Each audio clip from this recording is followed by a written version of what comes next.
Hello बच्चों, let's start with next lecture on logarithm. अभी तक हमने लॉग की सारी प्रॉपर्टीज पढ़ ली। लॉग कब लिया जाता है, क्यों लिया जाता है, और लिया जाता है तो कौन कौन सी प्रॉपर्टीज हम लगाते हैं। लॉग को अप्लाई करने से पहले कुछ बेसिक कंडीशंस होती हैं जो आपको ध्यान में रखनी होती हैं। ऐसा रैंडमली आप उठ के कहीं भी लॉग नहीं लगा सकते। ठीक, तो आज हम स्टार्ट करेंगे लॉग टेबल्स। ठीक, लॉग टेबल्स बेसिकली जो लॉगरिथम है उसका एप्लीकेशन पार्ट है। जो हम एप्लीकेशन मैथमेटिक्स में पढ़ते हैं वो एक डिफरेंट एप्लीकेशन है जो केवल लॉग फंक्शन के बिहेवियर को प्रिडिक्ट करवाता है। जैसे कि हम लॉग का ग्राफ पढ़ेंगे, फिर लॉग की प्रॉपर्टीज अप्लाई करके कैलकुलस में क्वेश्चन सॉल्व करेंगे। लेकिन जो एप्लीकेशन पार्ट है लॉग टेबल्स का, जिसके लिए log tables log function basically define किया गया था, वो था आपकी कैलकुलेशंस को इजी करना। ठीक, इजी करना मतलब 2+2 को इजी करने के लिए नहीं, 2+2 तो ऑलरेडी इजी है, इसको और कितना इजी करेंगे। तो इसको लॉग कैलकुलेशंस तब हमारे लिए दिक्कत वाली होती हैं जब बहुत बड़े बड़े नंबर्स इन्वॉल्व हो जाते हैं। जैसे कि मान लीजिए स्पीड ऑफ लाइट, या रेडियस ऑफ एन एटम, या radius size of a neutron. इन सब साइजेस से डील करते वक्त हमारे पास बहुत दिक्कतें आती हैं। कारण यह है कि या तो ये नंबर्स बहुत छोटे हैं या ये नंबर्स बहुत बड़े हैं। मींस अगर आप मल्टीप्लाई करने लगे तो टाइम काफी लगेगा। तो हम ये कहते हैं, जैसे मान लीजिए फॉर एग्जाम्पल आपको दिया गया 9 8 2 7 6 5 मल्टीप्लाइड बाई 8 5 4 3 2, ऐसे करके मान लीजिए आपको एक नंबर दिया गया, कहा कि इन दोनों को मल्टीप्लाई करिए। या फिर आपसे कहा गया कि 8 5 4 3 2 को से 9 8 7 6 5, मतलब इन्हीं दोनों नंबर्स को या तो मल्टीप्लाई करिए, डिवाइड करिए। तो आप खुद सोचिए कि इन दोनों को डिवाइड करना कितना डिफिकल्ट टास्क है। कितना डिफिकल्ट मतलब थोड़ा टाइम देंगे तो हो जाएगा, बट इससे बड़े बड़े नंबर्स आ सकते हैं। तो हमारे कहने का तात्पर्य है कि जब नंबर्स बड़े होते हैं उसके कैलकुलेशन को इजी बनाने के लिए एक टूल हमें डेवलप करके दिया गया है, जो कि हमारे पूर्वजों ने डेवलप किया। उसको कहते हैं log tables. Log calculations easy करता है। ठीक, अब हम इससे पहले कि लॉग टेबल से स्टार्ट करें, हम एक बार आपको सारी प्रॉपर्टीज फिर से रिवाइज करवा देते हैं और कंडीशंस ऑन अप्लाइंग लॉगरिथम। ठीक, तो पिछली क्लास का रिवीजन टाइम, ये पिछली क्लास का ही नहीं बल्कि अभी तक की लॉग की जितनी क्लासेस हैं सबका रिवीजन टाइम। ठीक, तो conditions for applying logarithm. Log को अप्लाई करने के लिए अगर लॉग ए टू द या बी टू द बेस ए लिखते हैं, बी टू द बेस ए अगर डिफाइंड होना है तो b ग्रेटर देन 0 होना चाहिए। b पॉजिटिव नंबर्स का ही हम बस लॉग लेते हैं, 0 भी नहीं हो सकता है। बेस ये भी ग्रेटर देन 0 होना चाहिए, मतलब स्ट्रिक्टली पॉजिटिव, नॉट इवन 0। और जो बेस है इसकी वैल्यू 1 के बराबर नहीं हो सकती है। ये तीन कंडीशंस अगर दो नंबर्स पे सेटिस्फाई कर गई तो इनका आप लॉग फंक्शन अप्लाई कर सकते हैं। ठीक, अब इसके आगे हमने पढ़ा था लॉग की कुछ प्रॉपर्टीज। ये प्रॉपर्टीज थी आपकी, पहली प्रॉपर्टीज, फर्स्ट प्रॉपर्टी थी आपकी कि अगर आप किसी भी बेस पर 1 का लॉग लेते हैं तो आंसर कितना आता है, 0। सेकेंड प्रॉपर्टी, आप लॉग एक नंबर का उसी को बेस रखते हुए ले लें तो आंसर कितना आता है, 1। ठीक, अब आगे, अगर आपको दो नंबर्स को मल्टीप्लाई करके उनका लॉग लेना है तो आप उन दोनों का इंडिविजुअल लॉग ले लीजिए और ऐड कर दीजिए, दोनों रिजल्ट सेम आएंगे। फोर्थ, अगर आपको दो नंबर्स को डिवाइड करते हुए लॉग लेना है तो उन दोनों नंबर्स का आप इंडिविजुअल लॉग ले लीजिए और सब्सट्रैक्ट कर दीजिए, आंसर सेम आएगा। फिफ्थ, अगर आपको b टू द बेस से लिया है हमने तो यहां भी हम b ही लेंगे, b to the power m जिस नंबर का आपने लॉग लिया है उसकी अगर पावर बढ़ा दी गई है तो हम ये कहेंगे कि m log b to the base a, ये जो पावर है कहां जाती है? बाहर। ये पावर कहां जाती है? बाहर। अब प्रॉपर्टी नंबर 6, अगर आपने जिस नंबर को बेस में रखा हुआ है उसकी पावर लगा दी गई तो ये पावर कहां आ जाती है? ये पावर बाहर जाके डिवाइड हो जाती है। ये पावर बाहर जाके डिवाइड हो जाती है। प्रॉपर्टी नंबर 7, अब अगर मान लीजिए इन दोनों को हम कंबाइन करते हैं तो log b to the power m a to the power n, तो इसको हम ये पावर बाहर जाके मल्टीप्लाई होगी, ये पावर बाहर जाके डिवाइड होगी और ये आपका बनेगा log b to the base a। Property number 8, अब बेस चेंज रूल पे आते हैं। log b to the base a अगर आपका है तो हम कहेंगे कि आप इसका बेस अपने हिसाब से चेंज कर सकते हैं। न्यूमरेटर में जिस नंबर का लॉग लिया गया है, डिनोमिनेटर में जिस नंबर को बेस में रखा गया है, और बेस आप अपने मन से कुछ भी चूज कर लीजिए।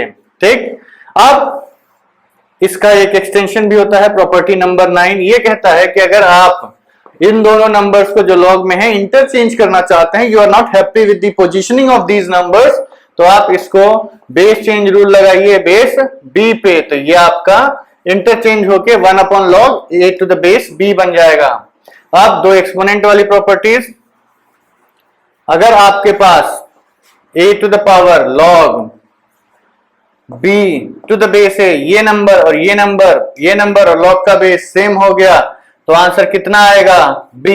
ये पूरा b ही लिखा हुआ है। कल हमने पिछले वीडियो में हमने आपको इसके ऊपर बेस IIT में आज एक क्वेश्चन पढ़ाया था। ये बहुत ही इंपॉर्टेंट टॉपिक है बच्चों, इसको इग्नोर नहीं कर सकते आप लोग। ठीक, next, log of b to the base x, अगर आप a की पावर में log b to the base x रखे हुए हैं तो इन दोनों को आप इंटरचेंज कर सकते हैं। ये आपका बनता है b to the power log a to the base x। ये सारी आपकी log की प्रॉपर्टीज हैं, इनको आपको याद रखना है एकदम बाय हार्ट। कोई कॉम्प्रोमाइज आप नहीं कर सकते इन प्रॉपर्टीज के साथ। ये प्रॉपर्टीज और ये कंडीशंस आपको याद ही होनी चाहिए, इसके साथ कोई भी कॉम्प्रोमाइज नहीं चलेगा। ठीक, अब आते हैं कि ये सारी प्रॉपर्टीज जब आपको पता हो तब आप लॉग टेबल्स का यूज कर सकते हैं। क्या कर सकते हैं? लॉग टेबल्स का यूज। देखिए, बेसिकली शुरुआत में जब कैलकुलेशंस बहुत बड़ी बड़ी थी तो हम लोगों ने मेहनत करना स्टार्ट किया, और हम में से कुछ लोग, मतलब हमारे पूर्वजों से हमारा मतलब है, हम में से कुछ लोग मेहनत करते करते तरीके ढूंढने लगे कि कैसे हमारी कैलकुलेशंस इजी हो। तो किसी महानुभाव ने, ठीक, उन्होंने लॉग टेबल्स का डिजाइन किया। अब देखिए, लॉग टेबल्स बनाई जाती हैं कैसे, क्यों, और इसके लिए क्या करना होता है, ये समझिए। सबसे पहली चीज, हमें लॉग एक्सपोनेंट देता है। लॉग क्या देता है? एक्सपोनेंट। तो हमें पहले तो ये बताइए कि अगर मान लीजिए आपके पास एक नंबर है जिसकी पावर में x है और दूसरा नंबर है जिसकी पावर में y है, तो इन दोनों को बेस जब तक अलग रहेगा तो हमारे मल्टीप्लिकेशन डिवीजन से कोई फायदा नहीं हो सकता। तो हम ये कहें कि मान लीजिए आपने एक नंबर लिया, सपोज आपको m एक नंबर दिया गया है और एक नंबर n दिया गया है, इन दोनों को आपको मल्टीप्लाई करके रिजल्ट निकालना है। ठीक, सिंपल, वेरी सिंपल। पर अगर तब तक ये नंबर छोटे हैं बहुत आसान है, लेकिन जैसे ये नंबर बड़े होंगे this task will become very tedious. तो अब हमें क्या करना है कि अगर हम इसको, ठीक, एक नंबर a की पावर x लिख गया है जो कि एक रिलेटिवली छोटा नंबर है, सपोज करिए हम इसको नंबर से लिखते हैं ताकि आप लोगों को फीलिंग आए। सपोज करिए हमने इसको 10 टू द पावर x लिख दिया और इसको हमने 5 टू द पावर y लिख दिया। क्या इन दोनों को मल्टीप्लाई करने में हमें अभी कोई आसानी होगी? आंसर है नहीं, कोई फायदा नहीं है भाई। ये मल्टीप्लाई वापस कैलकुलेट करके मल्टीप्लाई करना पड़ेगा ना। एक तो पहली चीज तो ये कि अगर ये बेस अलग रखे हुए हैं तो हमारे किसी काम का नहीं है ये। अब लॉग बेसिकली आपको एक्सपोनेंट देता है, एक्सपोनेंट मतलब हम ये कह सकते हैं कि अगर हमने लिखा log of m to the base 10 is equal to x, तो इसका मतलब क्या हुआ? 10 to the power x is equal to m, यही होता है log का मतलब। तो अगर हम इसको 10 टू द पावर x लिख लें और हम log में एक एक्सपोनेंट 10 की पावर का ही ऐसा निकालें, तो यहां से क्या मिलेगा? 10 to the power y is equal to n। 10 to the power y is equal, ये नंबर क्या बना? 10 टू द पावर y। ठीक, तो log m log n ये बना। अब अगर हमें mn निकालना है तो इन दोनों को मल्टीप्लाई करने के लिए क्या करना पड़ेगा? 10 to the power x into 10 to the power y। Convenient number. अब क्या करना है? ये मल्टीप्लीकेशन किसमें कन्वर्ट हो गया? एडिशन में। अब आपको ये दोनों एक्सपोनेंट्स ऐड करने हैं। इस फ्रेम को फ्रीज कर लीजिए, दोबारा ये स्टेटमेंट ध्यान लीजिए। ये स्टेटमेंट्स अगर आपको समझ में आ गए तो लॉग टेबल्स आपको तुरंत समझ में आएगा, otherwise you will be struggling around. So please ये ध्यान दीजिए कि लॉग हमारी कैलकुलेशंस को कैसे इजी करता है। हम क्या करते हैं, लॉग का यूज करके हम एक पावर निकालते हैं। ठीक, वो एक पर्टिकुलर नंबर की पावर होती है जो कि उसके पावर में रख दें तो ये नंबर बन जाएगा। दूसरे नंबर को भी हम उसी नंबर की पावर में कन्वर्ट करते हैं और फिर मल्टीप्लाई कर देते हैं। तो मल्टीप्लाई करना पावर्स का क्या हो जाता है? एडिशन। मल्टीप्लाई करना पावर्स का हो जाता है एडिशन। एडिशन हो गया। अब एडिशन होने के बाद देखिए, एडिशन होने के बाद आपका काम आसान हो गया। आप इन दोनों को मल्टीप्लाई करने जा रहे थे, अब क्या करना है? ऐड करना है। तो कैलकुलेशन आसान हुई। ऑब्वियस देखिए, हमेशा addition is always simpler than multiplication. ठीक, कितना ही बड़ी एक्सपोनेंट को ऐड करना रिलेटिवली काफी इजी होता है। उसी तरीके से डिवाइड करने से सब्सट्रैक्ट करना रिलेटिवली काफी इजी होता है। तो इन सब चीजों को ध्यान में रखते हुए समझ लीजिए कि लॉग कितनी हेल्प करेगा। अगर आपको दो नंबर्स को मल्टीप्लाई करना है और वो आपको एक टूल ऐसा मिल गया जो कि आप उसको ऐड करके रिजल्ट निकाल सकते हैं, तो ये हमारा कैलकुलेशन को बहुत आसान कर देगा। ठीक बच्चों, अब देखिए हम पहले हम क्या करेंगे, लॉग काम कैसे करता है कि पहले हम एक पर्टिकुलर बेस पे इस नंबर को ले जाएंगे, इस m को हम एक पर्टिकुलर बेस की पावर में ले जाएंगे, इजी बेस की पावर में। इस नंबर को भी हम एक इजी बेस की पावर में ले जाएंगे और पावर में ले जाने के बाद अब हम मल्टीप्लाई कर देंगे। तो मल्टीप्लाई करने के बाद हमें नंबर मिला, mn की वैल्यू क्या मिली? बेसिकली mn की वैल्यू यही है, लेकिन इस तरीके से आंसर रिपोर्ट नहीं करते हम लोग। ठीक, we need to report number.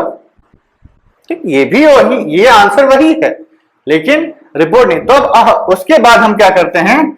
Anti log tables use करते हैं। एंटी लॉग टेबल्स क्या करती हैं? हमें इस 10 की पावर में xy की वैल्यू दे देती हैं। मतलब पहले हम लॉग टेबल्स यूज करके नंबर को क्या करेंगे? 10 की पावर में ले जाएंगे, फिर उन दोनों को मल्टीप्लाई करेंगे। रिजल्ट आने के मल्टीप्लाई करेंगे तो नंबर ऐड हो जाएंगे, एक्सपोनेंट्स ऐड करके वापस हम एंटी लॉग लेंगे तो हमें ये नंबर मिल जाएगा। ठीक, आप इस चीज को ध्यान से समझ लीजिए कि लॉग काम कैसे करता है। प्रोसीजर तो बहुत सिंपल है, वो तो हम 5 मिनट में आपको समझा देंगे, पर concept building is really important. आप मैथमेटिक्स में बिना समझे कॉन्फिडेंस नहीं आएगा आपको, और जब तक कॉन्फिडेंस नहीं आता है तब तक आप झेलते रहेंगे। So as a always say कि चीजों को ध्यान से देखिए, समझिए, और जितना आप समझ जाएंगे उतना ही आपके लिए अच्छा होगा। ठीक, अब देखिए नेक्स्ट इंपॉर्टेंट चीज आती है। पहला पॉइंट तो हमारा ये था कि we convert the numbers to exponent of a particular base। ठीक, हम पहले नंबर्स को एक पर्टिकुलर बेस पे कन्वर्ट करते हैं और उसके बाद वी कंप्लीट आवर ऑपरेशन, हम अपना ऑपरेशन कंप्लीट करते हैं।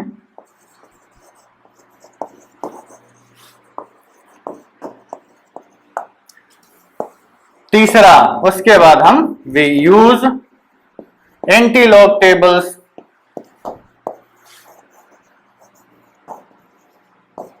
To calculate the actual result. ध्यान रखिएगा, ये पूरा प्रोसेस आपको करना ही होगा। प्रोसेस लेंदी नहीं है। पहले हम क्या करते हैं, सारे नंबर्स को एक पर्टिकुलर नंबर की पावर में कन्वर्ट कर लेते हैं, फिर हम अपना जो भी ऑपरेशन है मल्टीप्लिकेशन डिवीजन वो कर लेते हैं।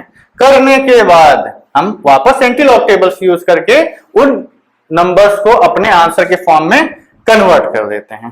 ठीक, चलिए नेक्स्ट इंपॉर्टेंट पॉइंट जो आपको समझना है वो ये है कि आप बेस कौन सा यूज करें। ठीक, बेस मतलब बेस ऑफ लॉग टेबल्स, ये आपका नेक्स्ट इंपॉर्टेंट पॉइंट है। अब देखिए, हमने आपको लास्ट क्लास में बताया था कि एक लॉग के 3 रिप्रेजेंटेशंस हो सकते हैं। पहला, हम लॉग ही केवल लिख देते हैं, इसका मतलब होता है नॉर्मल लॉगरिथम,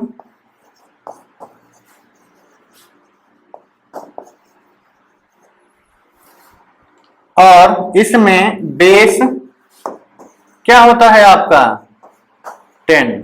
ठीक, एक हम ln लिखते हैं, यह होता है नेचुरल लॉगरिथम, और यह भी हमने आपको बताया था कि इसको नेचुरल लॉगरिथम क्यों कहते हैं। देखिए, नेचर में अक्कर करने वाली बहुत सारी चीजें एक पर्टिकुलर सीरीज को फॉलो करती हैं। ठीक, वो सीरीज को सम करने के बाद एक नंबर बनता है जो कि एक नॉन रिपीटिंग रिकरिंग नंबर है।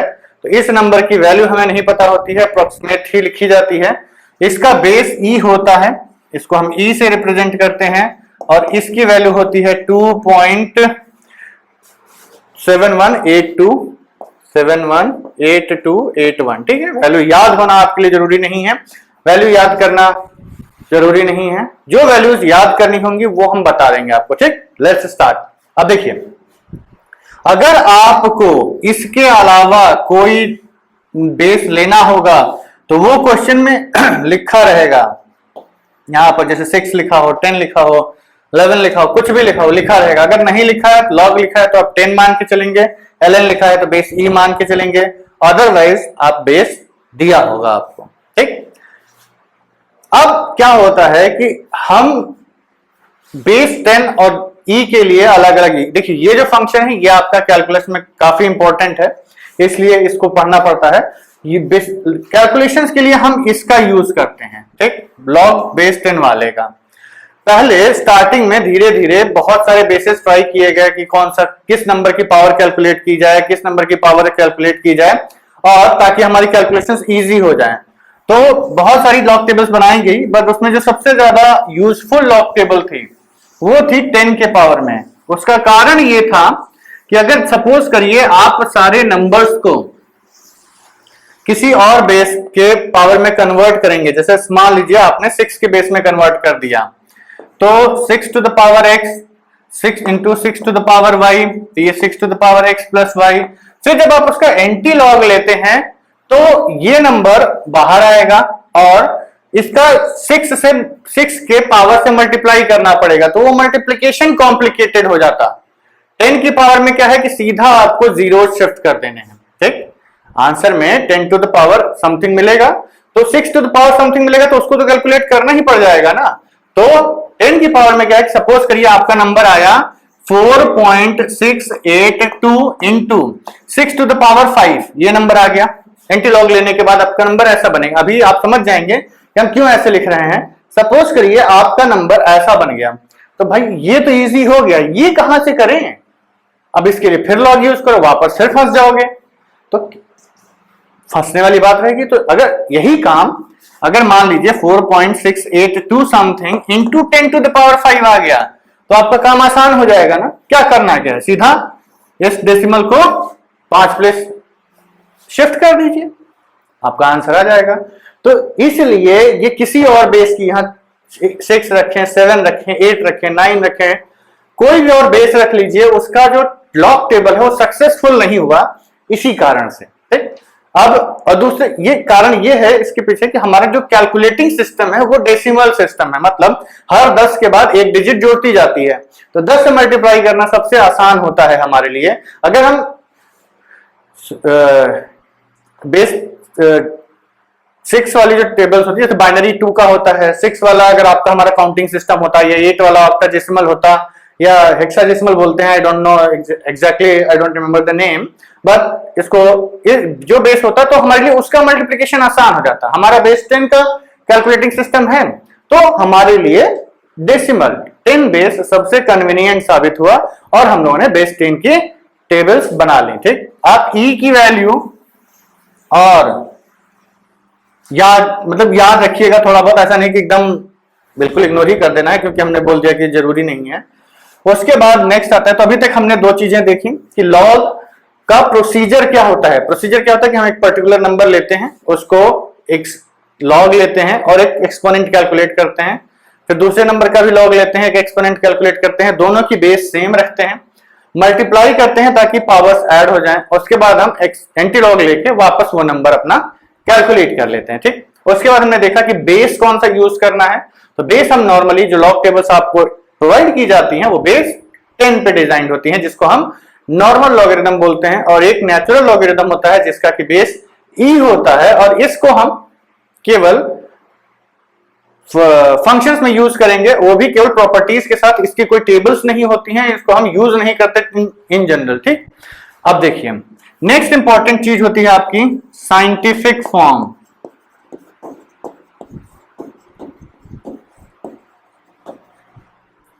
और इसको और क्या बोलते हैं, स्टैंडर्ड फॉर्म और स्टैंडर्ड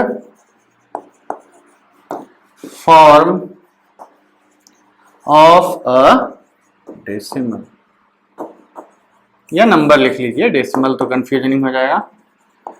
साइंटिफिक और स्टैंडर्ड फॉर्म किसी भी नंबर का, ये लॉग का पहला पत्थर रखा आपने, लॉग टेबल यूज करने का पहला पत्थर है।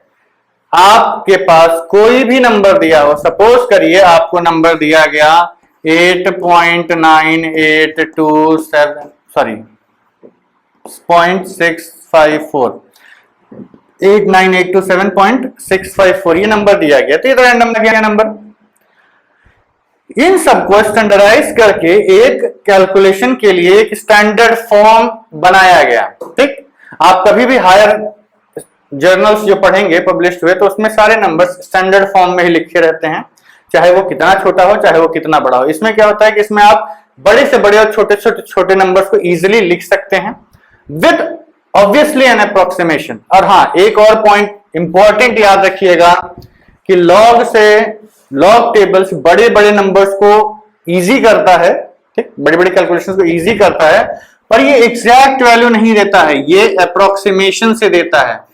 अप्रोक्सीमेशन से हमारा ये मतलब नहीं है कि एकदम ही हेवायर दे देगा, मतलब कुछ भी, लेकिन काफी एक्यूरेट वैल्यू देता है, बट एकदम एक्यूरेट नहीं। जैसे मान लीजिए आपने 2⁴ की वैल्यू निकाली, तो लॉग से आने वाली वैल्यू एग्जैक्टली जरूरी नहीं है कि आपकी 2⁴ की ही वैल्यू हो, थोड़ा ऊपर नीचे हो जाएगी, बट अप्रोक्सीमेटली आप उस रिजल्ट तक पहुंच जाएंगे। जैसे मान लीजिए अब कहा गया कि यहां से आप न्यूयॉर्क जाइए, ठीक, तो 18,000 kilometre, I don't know what is the distance, 10,000 12,000 kilometre कुछ पे है, तो इतनी दूर आप जाइए, तो अब मान लीजिए आपने अप्रोक्सीमेशन लगाया 12,000 किलोमीटर का, ठीक, और आप मिसाइल के लॉन्चर में बैठ गए, अब बोला 12,000 किलोमीटर में डायरेक्शन सेट करके फेंक दो, तो अब मिसाइल फायर की गई, 12,000 किलोमीटर फेंका गया, तो अब एग्जैक्ट डिस्टेंस तो आप नहीं मान रहे, क्योंकि उसमें आपने एकदम मान लीजिए न्यूयॉर्क का एकदम एग्जैक्ट डिस्टेंस आपने डाल रखा है कि 12,792 किलोमीटर है, सपोज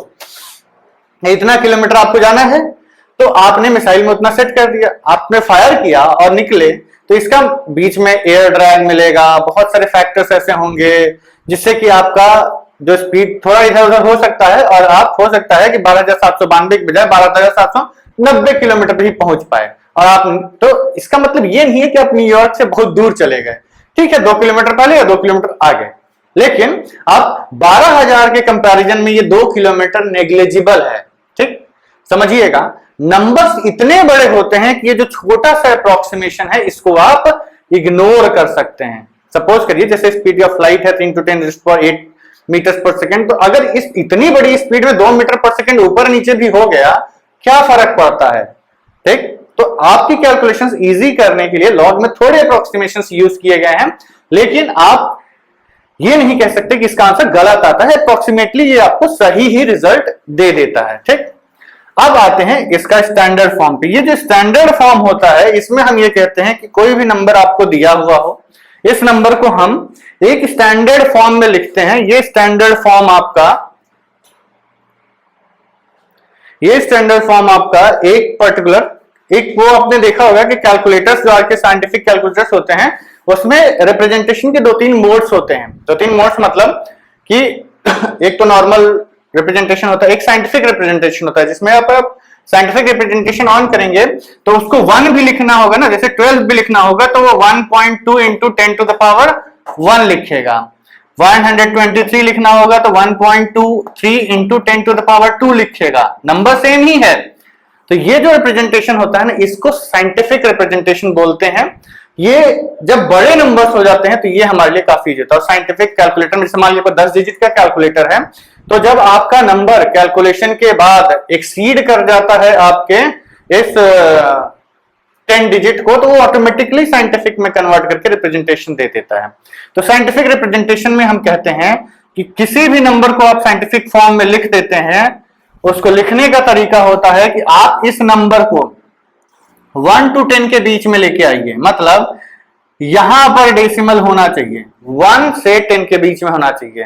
तो ये आप डेसिमल यहां लेके आएंगे तो ये कितना आ गया 8.9827554। अब इस नंबर की वैल्यू तो बदलनी नहीं है, वैल्यू हमें इतनी ही रखनी है, तो हमने डेसिमल कितना प्लेस शिफ्ट किया 1 2 3 4, तो 4 प्लेस हमने शिफ्ट किया। तो इसका मतलब हमें इसके 10⁴ से अगर मल्टीप्लाई कर दें तो ये डेसिमल शिफ्ट होकर वापस कहां चला जाएगा यहां पे, तो नंबर आपका सेम ही रहा, नंबर तो बदला नहीं। तो ये जो रिप्रेजेंटेशन है देखिए बेसिकली दोनों नंबर सेम ही लिखे हुए हैं।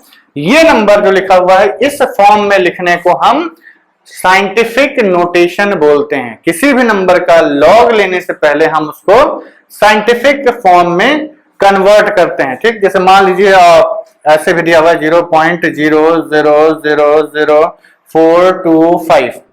अब इसको साइंटिफिक फॉर्म में लिखने के लिए ये डेसिमल कितना पीछे आपको शिफ्ट करना पड़ेगा 1 2 3 4 5, मतलब 4.25 × 10⁻। अब क्या करना है -5, मतलब आप इस नंबर की वैल्यू को बढ़ा दिए तो इसको 10⁻⁻5 से 10⁻5 से डिवाइड करना पड़ेगा, तब ये नंबर और छोटा हो जाएगा। तो समझ में आया ये बेस 10 क्यों ले जाता है, ताकि ये जो हम कैलकुलेशंस करते हैं ये काफी इजी हो जाए। ये ऐसा नहीं है कि आपको दिक्कत ना हो इन कैलकुलेशंस को करने में। ठीक, आई होप कि साइंटिफिक फॉर्म आपको क्लियर हो गया होगा। तो अब हम इसकी जो प्रॉपर डेफिनेशन है वो लिख लेते हैं। साइंटिफिक फॉर्म में हम ये कहते हैं कि अगर मान लीजिए आपको एक नंबर दिया गया है n, इसको हम साइंटिफिक फॉर्म में लिखेंगे n × 10⁻p। n is equal to कोई भी नंबर दिया गया उसको हम n × 10⁻p के फॉर्म में लिख देंगे, और आपका ये जो नंबर है इसमें ये n जो है आपका ये लाई करेगा बिटवीन 1 and 10। यहां पर इक्वालिटी नहीं है, ध्यान रखिएगा, नो इक्वालिटी। क्यों? क्योंकि अगर इक्वालिटी होगी, अगर ये नंबर 10 के बराबर हो गया तो एक पावर और बढ़ा दीजिए p के, नोट करके लिख लीजिएगा, नो इक्वालिटी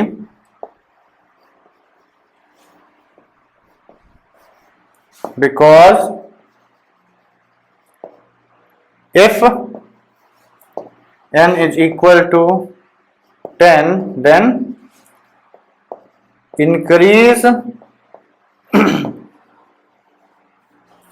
p by 1। अगर ये 10 के बराबर हो गया तो हम इसको बेसिकली इक्वालिटी में 10 की 11 हुआ तब तो आपको कोई डाउट नहीं है ना, 10 है लेना है कि नहीं लेना ये डाउट है। तो अगर ये 10 होगा तो 10 into 10 to the power p लिखा होगा, तो इसको आप basically 10 to the power p plus 1 कर दीजिए ना। क्यों हम इसको अननेसेसरली अपनी चीजों को कॉम्प्लिकेट करें, और आसान हो जाएंगी चीजें। ठीक, तो इसका मतलब कि आपका साइंटिफिक फॉर्म में नंबर लिखने का मतलब है कि किसी भी नंबर को आप m is equal to n into 10 to the power p के फॉर्म में लिख दीजिए, जहां पर कि n जो है वो 1 से 10 के बीच में ही लाई करेगा, 1 के बराबर हो सकता है, 1 से छोटा नहीं हो सकता, और 10 के बराबर नहीं हो सकता, 10 से छोटा ही होना चाहिए। ठीक, और दूसरी चीज, ये पहला पॉइंट था आपका, और दूसरा पॉइंट है कि p is an integer. p आप इंटीजर ही रखेंगे, मतलब प्लस माइनस समथिंग, डेसिमल्स में मत ले जाइएगा। वैसे तो पॉसिबल नहीं है कि उसको हम लोग डेसिमल्स में लेके जाएं, डेसिमल्स में ले जाने के लिए आपको लॉग की जरूरत पड़ेगी। तो अभी तक आप ये देख लिया कि साइंटिफिक फॉर्म में लिखने का मतलब होता है कोई भी number m is equal to n into 10 to the power p form में ले जाइए, जहां की n 1 से बड़ा या उसके बराबर पर 10 से छोटा होना चाहिए।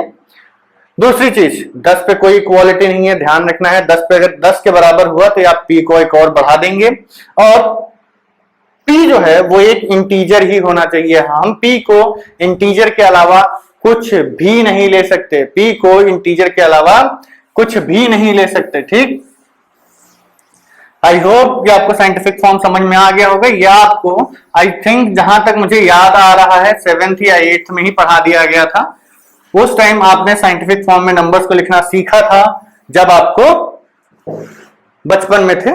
ठीक, अब आगे बढ़ते हैं। अब इसी नंबर का हम लोग लॉग लेंगे। ठीक, सपोज करिए हमें एक नंबर दिया गया है m, इसका हमें लॉग लेना है। ठीक, तो हम क्या करेंगे, पहले इसको कन्वर्ट करेंगे किसमें, साइंटिफिक फॉर्म में, n into 10 to the power p। अब इसका हम लॉग लेंगे, टेकिंग लॉग, क्योंकि ये नंबर पे लॉग लेना है तो ये असर्टेन करना पड़ेगा आपको कि ये जो नंबर है ये पॉजिटिव ही होना चाहिए, निगेटिव या जीरो नहीं होना चाहिए। ठीक, क्लियर। और दूसरी चीज हमने आपको बताया था कि अगर दोनों साइड नंबर सेम हो, दोनों साइड नंबर सेम हो, तो अगर आप एक ही बेस पे दोनों साइड लॉग ले लेते हैं तो दोनों की वैल्यू क्या आएगी, सेम। तो यहां पर आप लॉग ले लीजिए, लेकिन अब हम जो भी लॉग लेंगे वो बेस 10 पे लेंगे, क्योंकि हमारी जो स्टैंडर्ड कैलकुलेटिंग टेबल्स हैं they are designed for the base 10। अब हमारा टारगेट उन्हीं टेबल्स को पढ़ना है, रिसर्च करना नहीं है। ठीक बच्चों, तो हम लोग रिसर्च नहीं करेंगे, इन टेबल्स को ही समझेंगे। टेकिंग लॉग टू बेस 10, हम बेस 10 पे लॉग लेते हैं तो क्या बनेगा, लॉग, देखिए अब आगे चल के, अभी फिलहाल तो इस स्टेप में हम लिख दे रहे हैं, लेकिन आगे चल के लॉग केवल यूज की लिखेंगे हम लोग, बार बार इसको लिखने की जरूरत नहीं है। इसका मतलब आया कि log n into 10 to the power p। ठीक, अब इसको सिंप्लीफाई करते हैं तो ये a इंटू बी टाइप का है, तो एडिशन में चला जाएगा ना बच्चों, n बेस 10 लिख ही देते हैं अब तक, इंटू प्लस, क्या हो गया, plus log 10 to the power p to the base 10।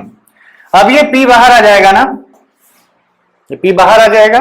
अब आपका नंबर बना log m to the base 10 is equal to log n to the base 10 plus p times log 10 to the base 10। ठीक, अब आगे बढ़ते हैं। log m to the base 10 is equal to log n to the base 10 plus ये p है और log 10 to the base 10 1 तो plus p। अब p यहां पर हमने आपको पहले ही बताया था कि 1 इज लेस देन और equal to n is less than 10 and p belongs to integers, p integers है। तो ये बताइए कि ये नंबर क्या होगा, एक इंटीजर ही होगा ना। तो देयरफॉर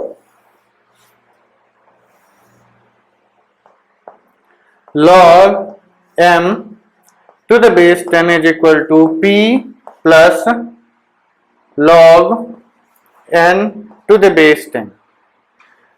ये नंबर जो कि इंटीजर है इसका एक स्पेशल नाम दिया गया है कैरेक्टरिस्टिक।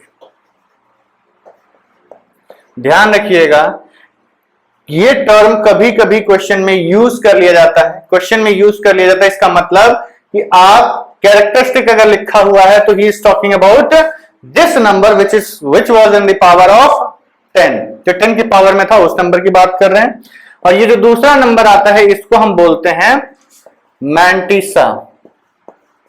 ठीक, मैंटिसा एंड कैरेक्टरिस्टिक। किसी भी नंबर का आप लॉग लेंगे तो आपको दो चीजें मिलेंगी, एक चीज मिलेगी कैरेक्टरिस्टिक और दूसरी चीज मिलेगी मैंटिसा। Characteristic and mantissa. ठीक, आप इसको नोट कर लीजिए, बोर्ड पॉज, वीडियो पॉज कर लीजिएगा अगर ज्यादा टाइम चाहिए तो। अभी तक हमने नंबर को साइंटिफिक फॉर्म में लिखा, उसका लॉग लिया और लॉग लेने के बाद हमें एक रिजल्ट मिला है कि log m to the base 10 is equal to p plus log n to the base 10 where p is an integer और इसको हम कैरेक्टरिस्टिक कहते हैं और मैंटिसा। बेसिकली लॉग लेने के बाद हमें दो चीजें मिली, कैरेक्टरिस्टिक और मैंटिसा। हर नंबर जो भी आपके पास अवेलेबल है उसको हम कैरेक्टरिस्टिक और मैंटिसा में ब्रेक कर सकते हैं। कैरेक्टरिस्टिक 10 की पावर से आती है, मैंटिसा लॉग लेने के बाद आता है। ठीक, चलिए अब नेक्स्ट पॉइंट। हमें पता है कि 1 इज लेस देन और equal to n is less than 10। ठीक, हम बोर्ड क्लियर करके एक बार फिर से क्लियरली लिख देते हैं। तो यहां पर आप इसको सोचिए कि क्या करने के लिए लिखा जा रहा होगा। ये जो मैंटिसा होती है ना, इसकी वैल्यू एक पर्टिकुलर रिजल्ट आती है, एक रेंज में ही आती है। मतलब ऐसा नहीं है कि मैंटिसा कुछ भी आता रहेगा, लाखों लाखों में चला जाएगा।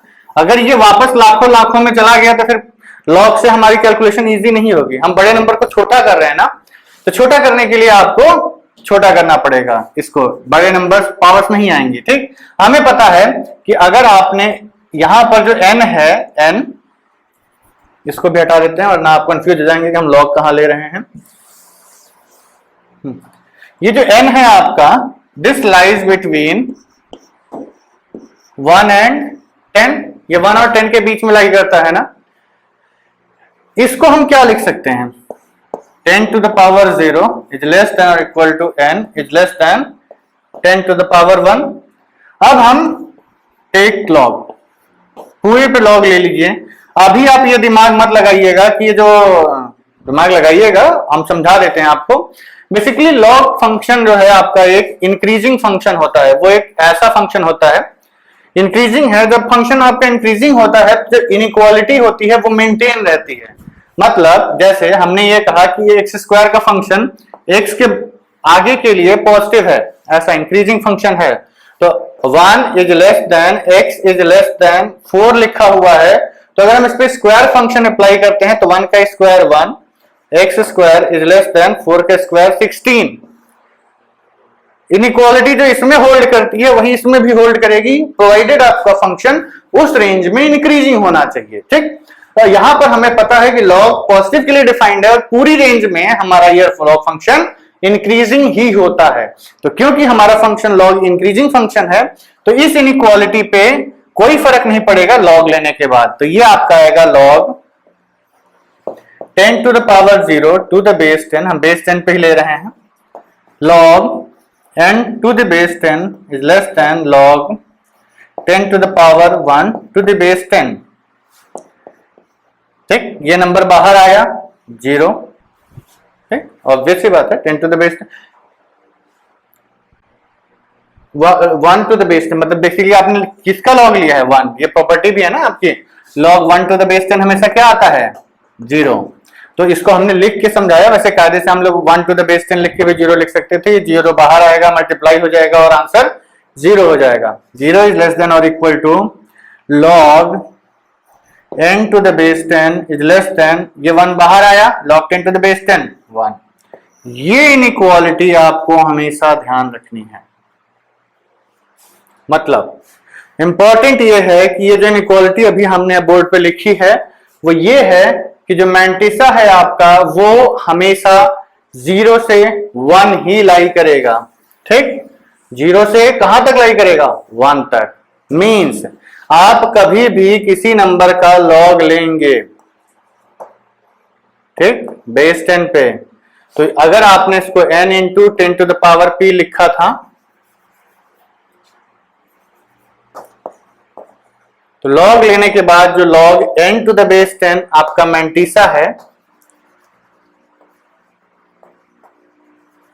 ये हमेशा लाइज बिटवीन 0 to 1। इंटरवल तो ये होता है, 0 इंक्लूडेड होता है, 1 एक्सक्लूडेड होता है। 1 के बराबर नहीं जाएगा, 1 के बराबर जाएगा तो इसको हम कैरेक्टरिस्टिक में ऐड कर देंगे। ठीक, तो ध्यान रखिएगा किसी भी नंबर को हम लॉगरिथमिक फॉर्म में जब ले जाएंगे तो वो एक कैरेक्टरिस्टिक और मैंटिसा में ब्रेक होता है, जहां पर कैरेक्टरिस्टिक आपका एक इंटीजर होता है और मैंटिसा आपका एक फ्रैक्शन होता है जो कि 0 से 1 के बीच में लाई करता है। तो यहां पर आप लिख लीजिएगा मैंटिसा इज ऑलवेज पॉजिटिव, 0 से बड़ा ही होना चाहिए, निगेटिव नहीं हो सकता। फ्रैक्शन ये 1 से छोटा ही होना चाहिए। पॉजिटिव फ्रैक्शन ये आपको याद रखना है, दिस इज वेरी इंपॉर्टेंट। ठीक है, अब आज की क्लास हम यही कंक्लूड करते हैं। आज हमने क्या क्या पढ़ा कि लॉग टेबल्स का यूज क्यों किया गया, कैसे किया गया, किस बेस पे बनाया गया और किस किस बेस पे आपकी लॉग टेबल्स बनती रहती हैं। और लॉग टेबल्स बनने के बाद हमने देखा कि पहले हम लॉग लेते हैं, फिर नंबर्स अपना कैलकुलेशन करते हैं, फिर वापस एंटी लॉग लेके अपना आंसर रिपोर्ट करते हैं। ठीक, नेक्स्ट हमने देखा कि लॉग लेने से पहले हम उस नंबर को साइंटिफिक फॉर्म या स्टैंडर्ड फॉर्म में लिखते हैं। स्टैंडर्ड फॉर्म में लिखने का मतलब होता है कि एक number multiplied by 10 to the power something, और ये जो नंबर होता है दैट लाइज बिटवीन 0 to 1।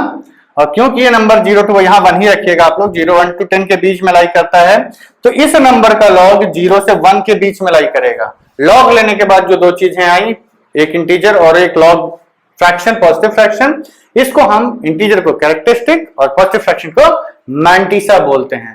ठीक, अभी के लिए इतना काफी है, इसको रिवाइज कर लीजिएगा। नेक्स्ट वीडियो में हम लोग लॉग टेबल देखना स्टार्ट करेंगे। ठीक, और हमने लॉग की जितने फाउंडेशन था वो क्लियर कर लिया। अब सीधा हमें लॉग टेबल देखना है और इंटरलॉग टेबल देखना है और अपना आंसर कैलकुलेट कर लेना है। ठीक है बच्चों, मैं एक बार फिर आपसे रिक्वेस्ट करूंगा, please subscribe to my YouTube channel Ray Classes and download our application from Play Store, that is Ray classes.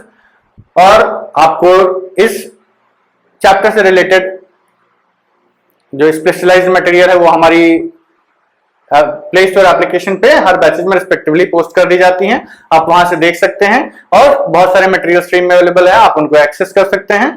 Thank you very much, see you in the next lecture. We will be soon concluding log tables. 2 या 3 lecture में हम खत्म कर देंगे log table. Thank you very much.